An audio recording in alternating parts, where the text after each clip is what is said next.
Okay, let's go. Oui, bonjour, Kamel Moalef, résistant au billet. On est à une exposition au Centre culturel musulman, donc à l'IFCM, et on a des portraits de Maghrébins qui étaient dans la résistance française, ou sur lesquels il n'y a pas un mot. Et puis j'en ai pas que 20 ou 15, hein, j'en ai des centaines et des centaines. Et donc l'exposition, c'est de faire connaître aux Français, aux citoyens français, que on n'est pas l'ennemi, mais on a participé, et que aujourd'hui, avec, je dirais, l'ambiance qui est quand même catastrophique. Là, j'étais il y a 2 jours en clinique. Un couple a décidé de ne pas passer au comptoir où il y avait une maghrébine, et il voulait un couple, enfin, il voulait des gens d'origine française. Vous imaginez au stade où on en est. Donc là, aujourd'hui, le but, c'est de présenter donc ces gens-là, hein, qui forcément n'étaient pas des Français de souche.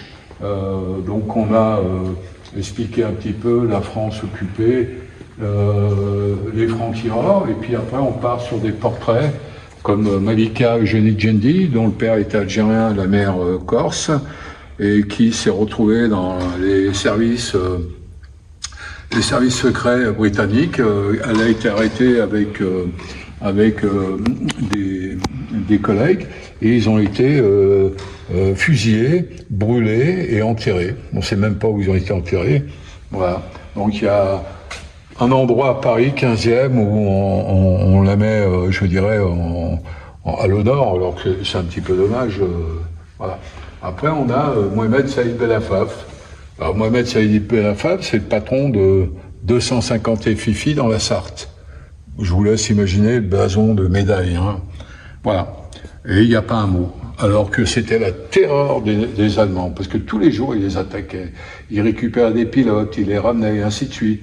Voilà, donc je vais essayer d'aller un peu plus vite pour qu'on puisse faire un peu.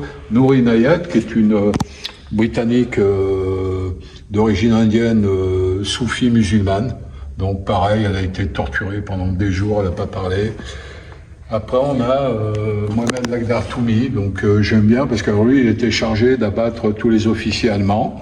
Et puis, il a été arrêté, déporté, il s'en est sorti vivant.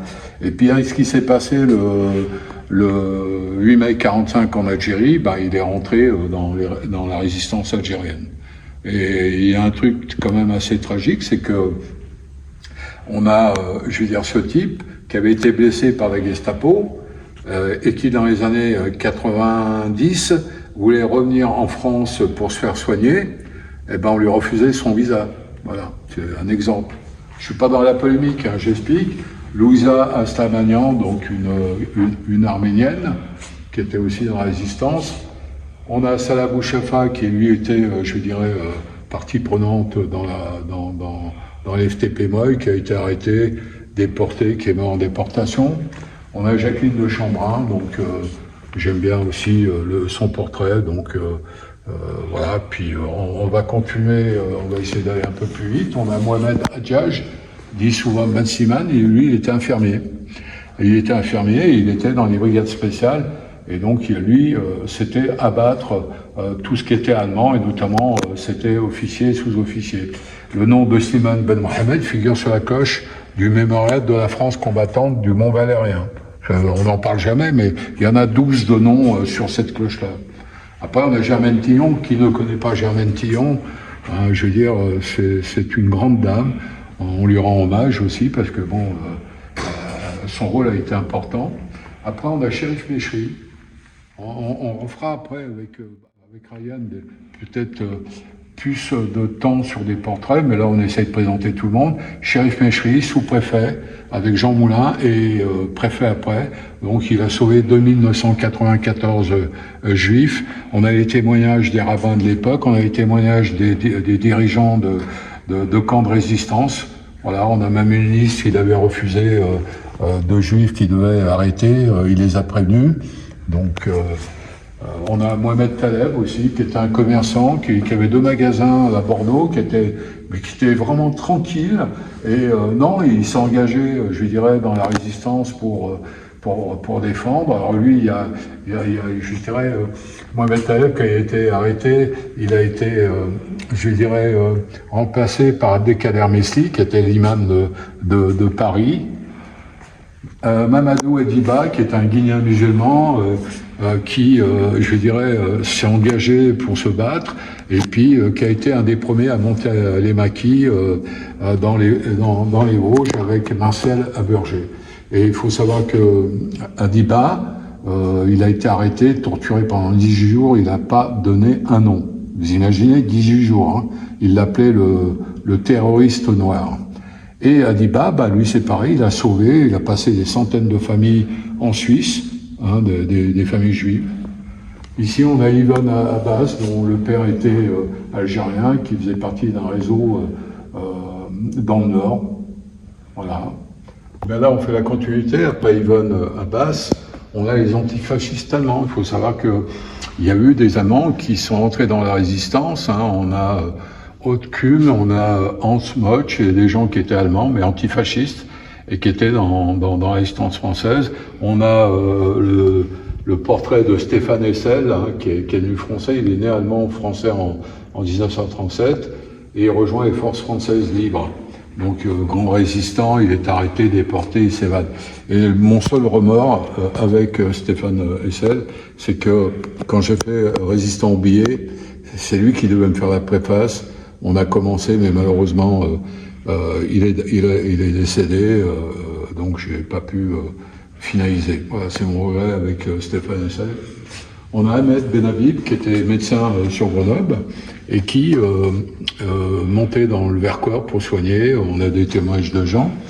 Son fils est Halim Louis Benhabib, donc grand spécialiste de la maladie de Parkinson. C'est lui qui avait découvert et trouvé un système pour faire une injection au niveau du cerveau pour envoyer des ondes. Bon, j'ai le cas d'une fille que je connais qui était paralysée et qui fonctionne. Donc Ahmed Benhabib, médecin. Lucie Aubrac, bon, je ne la présente pas parce que Lucie Aubrac, elle est connue. C'est pas comme Ahmed Benhabib. Voilà, et puis on va continuer. On a vraiment des faux portraits, mais ça ne s'arrête pas là. Hein. C'est des centaines et des centaines de portraits de ces origines maghrébines et étrangères. Il y a des Indo-Chinois, j'ai même trouvé des Russes. Je vais certainement faire leur portrait dans quelques temps. Alors un beau portrait de Kader Mesni, l'imam de Paris. Alors lui, c'est magnifique, il sauve plus de 1700 juifs en faisant des faux papiers à des juifs. Ça sent mauvais, ça sent le roussi, donc qu'est-ce qu'il fait? Eh ben il s'en va, il est muté à Bordeaux. À Bordeaux, il rentre dans la résistance. Et puis il se fait arrêter, dénoncé par des Français qui aujourd'hui continuent à nous insulter, donc certainement des grands-parents à des fascistes. Hein. Et il est déporté et ils l'ont tabassé, ils l'ont fracassé les os à coups de marteau. Il n'a pas parlé, il n'a pas dénoncé les familles juives à qui il avait fait des faux papiers et il n'a pas dénoncé le réseau. Donc vraiment preuve de courage. Et avec Mesli, donc il est sorti de camp de déportation, je vous laisse regarder, il pèse 30 kilos. Voilà. Et il est mort très jeune, donc moi je suis en contact avec son fils Mohamed, parce que je voudrais vraiment qu'on lui rende hommage. Et si pour moi, dans tous les portraits que j'ai là, il y en a un qui devrait être au Panthéon, ce serait lui. Franchement, voilà. Après on a Lucien Sportif, qui est un juif algérien, et Lucien Sportif était instituteur et il se battait en Algérie pour que les Algériens ont les mêmes droits. Hein, et vraiment, et tellement il les a, je dirais, dérangés, ils l'ont muté dans les Alpes de Haute-Provence. Et puis, Lucien Sportif, il s'est retrouvé à Lyon. On retrouve pas le dossier parce qu'il était avec un groupe d'Algériens et Féfi à Villeurbanne, exactement à Cusset. Malheureusement, le dossier a disparu, c'est un peu dommage. Voilà, je voulais rendre hommage à Lucien Sportif parce que pour moi c'est vraiment, je dirais, un grand monsieur. Voilà. Donc juif, algérien. Voilà. Et il le disait, après la libération de la France, nous allons libérer l'Algérie. Voilà. Donc après on a alors un autre portrait, Adolfo Kaminski, qui est un juif. Qui est parti en Argentine, qui est revenu à l'âge de 9 ans en France, Et ce monsieur, à 21 ans, 20 ans, il faisait plein de portraits, plein de papiers à des juifs de France, plus de 10 000. Il en a même perdu un œil.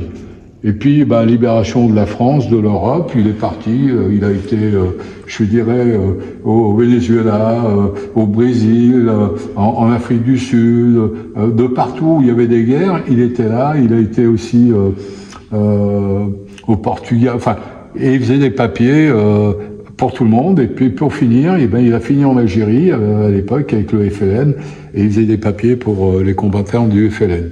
Et puis après, il s'est marié avec une Algérienne, une militante aussi, et qui a eu des enfants, 3 enfants, voilà. Il est mort il y a 2 ans, et ce que je savais pas, je l'ai appris par son fils, ni les institutions juives, le CRIF, ni l'État français sont venus lui rendre hommage. Le jour de son décès, l'enterrement, il y avait l'ambassade d'Algérie. Voilà, donc moi je veux bien qu'on fasse de la politique politicienne, mais à un moment donné, si sur ce personnage qui a risqué sa vie, qui a perdu un œil, qui a tout fait pour faire des faux papiers, pour que les gens puissent, je dirais, circuler. Moi, je trouve ça vraiment... Bon, allez, on va arrêter. On a Jafar Kentoudi. Donc, Jafar Kentoudi, c'est un monsieur qui était dans l'armée secrète, la S, et qui faisait des faux papiers. Il faisait des papiers à la demande de l'imam Belhaj Ben Mafi, qui était l'imam de la région de Lyon, Saint-Fond notamment.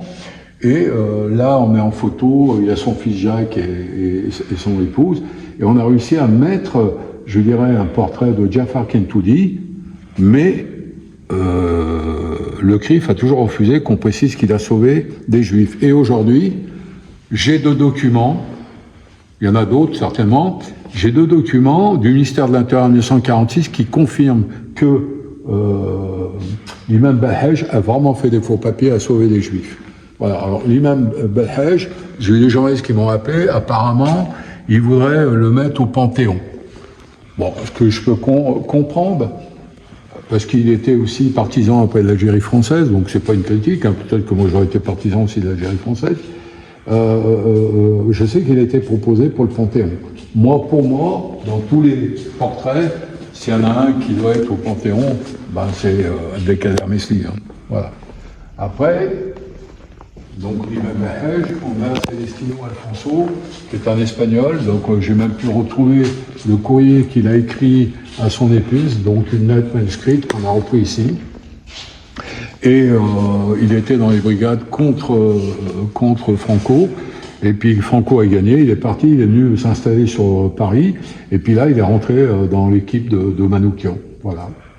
Là, Manoukian, je présente plus, moi j'ai une célèbre phrase que j'adore, quand il passe devant le tribunal, et il dit à ses juges, « Messieurs, vous avez hérité de la nationalité française, nous on l'a mérité. » Et moi, effectivement, avec tous les membres de ma famille qui sont morts pour la France, on n'est pas par la naissance, mais par le sang. Voilà. Alors, l'hôpital Avicenne à Bobigny, avant ça s'appelait l'hôpital musulman, et cet hôpital musulman a caché plus de 50 pilotes, américains, anglais, canadiens, et j'ai des courriers, alors bien sûr, copies, du président américain Eisenhower, qui les remercie.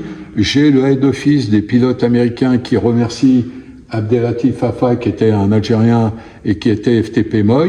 C'est lui qui allait récupérer les pilotes auprès de ses collègues FTP MOI, et il les ramenait. Et le docteur Ali Saka et, je dirais, Kobi et le docteur Ahmed Sonia les soignaient et il les faisait repartir. Voilà, on a tout un dossier complet là-dessus. Alors, on a Zergani, donc, qui était un Tunisien, capitaine dans la résistance française, et qui était, je dirais, avec Saïd Bellafaf, hein, donc dans les maquis. Un autre portrait que j'adore, c'est Marcel Mandel-Langer. Alors, le juge qui le condamne à Toulouse, il lui dit « Vous êtes juif, étranger et communiste, 3 raisons pour moi de réclamer votre tête. » Effectivement, ils ont eu sa tête, mais quelque temps après, je dirais, l'équipe de FFI dont il faisait partie, ils se sont vengés, ils ont abattu le juge français. Voilà, c'est beau portrait, voilà. Que dire de Messaoud Hachchi, hein, qui était lui, je dirais en Haute-Savoie, hein, donc voilà, j'ai retrouvé une photo, il est là, et avec ses copains maquisards, au Savoyard, avec des armes, voilà. Bon, on n'en parle pas, c'est un peu dommage, parce que, voilà, enfin bon. Mosquée de Paris, bon, on raconte pas son histoire, mais bon, ils ont joué un rôle pour la survie quand même de juifs et certainement de résistants. Voilà. Donc, j'ai voulu mettre quelques noms d'autres maghrébins, parce qu'on n'a pas malheureusement les photos et ainsi de suite, mais il y en a comme ça 4-5 000. Et je parle pas les Indo-Chinois, je parle pas des Russes qui étaient aussi dans les maquis. Hein. C'est un travail qu'on va faire après, malheureusement il faut un peu d'argent et l'association n'a pas les moyens. Voilà, j'ai remis des plaques commémoratives, on a sur Paris d'ailleurs, Paris a été libéré, alors ça me fait rire parce qu'on n'en parle pas, Colin Fabien, donc grand patron de la résistance, mais dedans il y a plus de 40 Algériens. Et j'ai des noms d'Algériens qui sont rentrés, qui ont libéré la préfecture de police à Paris. Et ces mêmes Algériens qui ont libéré la préfecture de police, ils ont donné des cours d'instruction à la police parisienne.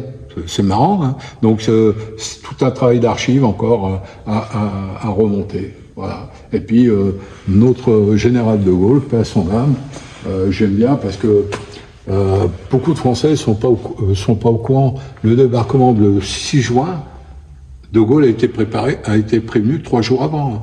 Pas avant, hein, 3 jours avant. Hein. Et les Américains étaient décidés de traiter avec Pétain. Ils avaient même préparé de la monnaie pour la France, pour occuper la France. Voilà. Alors c'est bien, les Américains, ils ont sauvé, et ils ont participé. Oui, ben, ça coûtait 70 milliards d'euros à l'époque. Tout le monde a payé, hein. De Gaulle a payé, et puis en 67, il les a virés de la base de Bordeaux. Alors voilà. Mais on parle pas de cette armée de l'armée d'Afrique qui, ces gens-là, sont venus, on les a même pas remerciés, alors qu'ils ont libéré la Corse, ils ont libéré l'Italie, ils sont remontés à la vallée du Rhône. C'est les premiers, c'est la 3e division d'infanterie algérienne qui a franchi le Rhin. Et c'est pas les Américains, c'est l'armée d'Afrique. Voilà. Donc aujourd'hui, on est là au Centre culturel musulman, pour lui rendre hommage et puis surtout faire connaître leur histoire, pour que les Français comprennent qu'on a toujours joué un rôle. Hein. Aujourd'hui, on nous dit « Ah oui, mais profitez de la CAF ou profitez du RSA, peut-être ». Mais il y en a beaucoup qui travaillent. Il y en a beaucoup qui travaillent. Donc, à un moment donné, rétablissons un peu la vérité et arrêtons ce racisme, parce que M. Zemmour, il a dit « Je voudrais bien qu'on arrive à une guerre une guerre civile. M. Zemmour, vous êtes du village de mes parents, vous êtes juif algérien. Si vous vivez aujourd'hui, si votre père n'a pas été exécuté, c'est le cousin de ma mère, Messaoud Zoghar, qui lui a sauvé la vie. Et aujourd'hui, vous venez nous insulter. Alors vous parlez de la déchéance de nationalité française à des Algériens ou des Maghrébins qui commettront des délits. Mais je vous rassure, vos oncles, c'était des grands voyous, hein, les Zemmour de Paris. À l'époque, pourquoi on les a pas déchus de leur nationalité française ?